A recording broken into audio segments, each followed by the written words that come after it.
you've actually worked in a supermarket for a short time, didn't you? Yeah, I worked in a supermarket produce department for a good while, and that was a pretty fun time.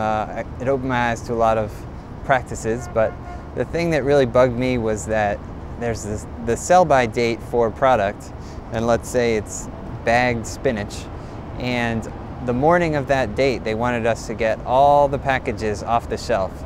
So even that the day that you were supposed to sell it by, they really didn't give you that day to sell it.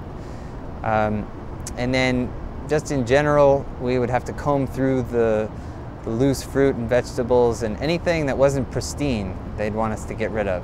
So there's this kind of aura of perfection around food, and that is something that I think is fairly American and fairly wrong in terms of superficiality, where something might not quite look right, but it's perfectly good, and because it doesn't look perfect, it becomes trash. Supermarkets have a very real way where they can impact the amount of food that's wasted. Number one, they can compost what they are going to throw out. Number two, I'd like to see them have a place where they sell some food that they have essentially a sale place for food that might not necessarily be perfect, but is still perfectly edible. And number three, if they're not going to sell it, then there are programs in place where they can donate that food to a food bank or a shelter that will come and pick it up. What happens is a lot of times supermarkets get a bit scared of donating because they're fearful of lawsuits.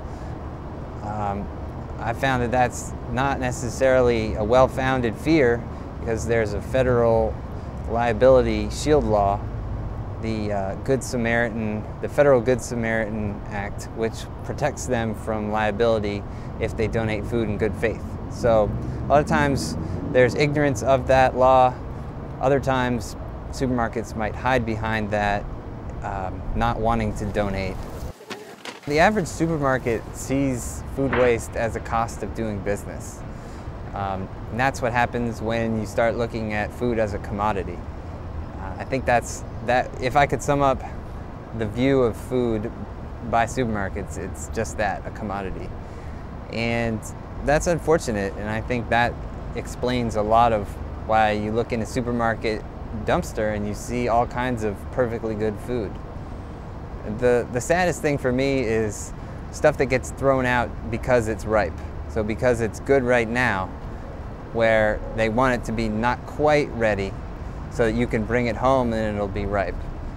But so what happens is you go to the supermarket and you need a ripe banana or two, or maybe an avocado for dinner that's just perfect, and they don't have it. You know, they have ones that'll be ripe in 4 days, which doesn't help. So I don't know, I guess the message is that if you want a ripe avocado, you should go around back and look in the dumpster. I'm reminded of 30 or 40 years ago, I'm thinking back when I was a child, and how I often heard that being said at the table, finish your food, there's starving people in, another country. Yeah, I think we have lost the value of food to some extent. Throughout the last 30 years, 40 years even, food has become historically cheap, and with that comes a devaluing, and to a certain extent that's inevitable. Culturally, there are some institutions in place to help people keep in mind that food is valuable. I like to call those people grandparents, but or people who've lived for a while and knew times when food wasn't cheap and actually value it and treasure it. So I think what we're seeing now with food prices starting to rise is a bit of a return to those values, where we'll see food as not just a cheap commodity, but as something that is grown by someone and should be enjoyed and treated well.